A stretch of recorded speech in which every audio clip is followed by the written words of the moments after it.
Voici le jeu, J-E, de la vie, qui a pour matériel initial un jeu que vous avez sans doute déjà dû jouer dans votre enfance, qui s'appelle Destin, le jeu de la vie, et dont j'ai changé en définitive tous les intitulés dans mon jeu de la vie.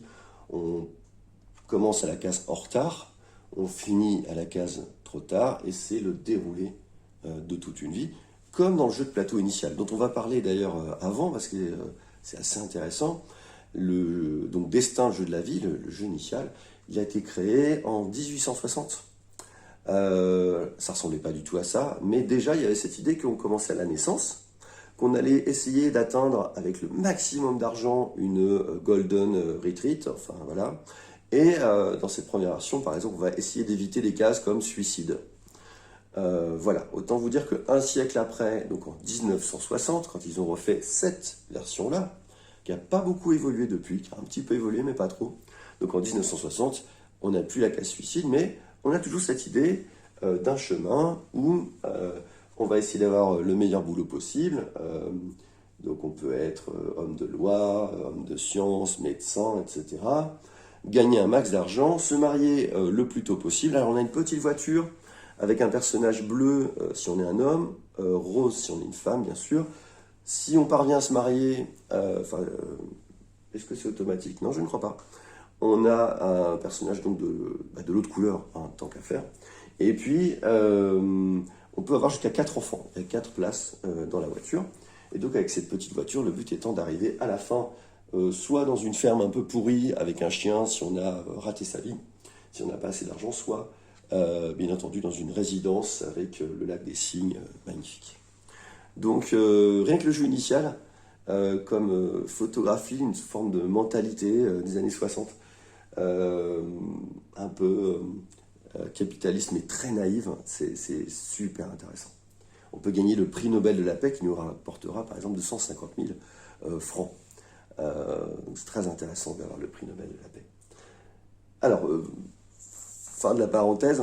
Donc moi dans mon projet, je reprends ça de façon ironique, actualisée. On va partir ici donc dans l'enfance déjà. Alors l'intérêt des bifurcations, c'est qu'on peut avoir soit une enfance où on a un enfant d'élevage, donc là on a le temps d'être un enfant d'élevage, le temps de pousser droit, le temps d'être sage comme une image, le temps de tout envoyer en l'air. Et on va continuer. Soit on va être le temps d'être un enfant sauvage, donc on a une enfance beaucoup plus nourrie. Et on va être sur le temps de dire même pas mal, le temps d'aimer, le temps des bons becs typiques, le temps de faire tourner sa robe, le temps des petites voitures qui ont des accidents, etc. Et puis le temps de compter jusqu'à l'infini, le temps de rentrer quand même un peu dans le rang. Et on continue. Bon, on se marie trop jeune, mais on va divorcer à un moment donné. Et puis ici, nouvelle bifurcation. Soit on a un entretien licenciement à l'amiable, et puis au final, le temps d'arrêter de fumer, de réussir au moins cela.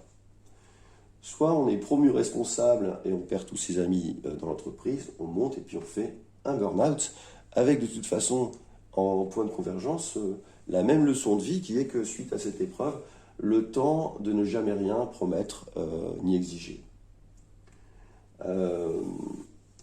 Hop, on arrive là, là c'est, on a déjà eu des enfants, et puis on va voir soit le temps de vouloir un dernier enfant sans pouvoir, soit le temps d'avoir un dernier enfant sans le vouloir.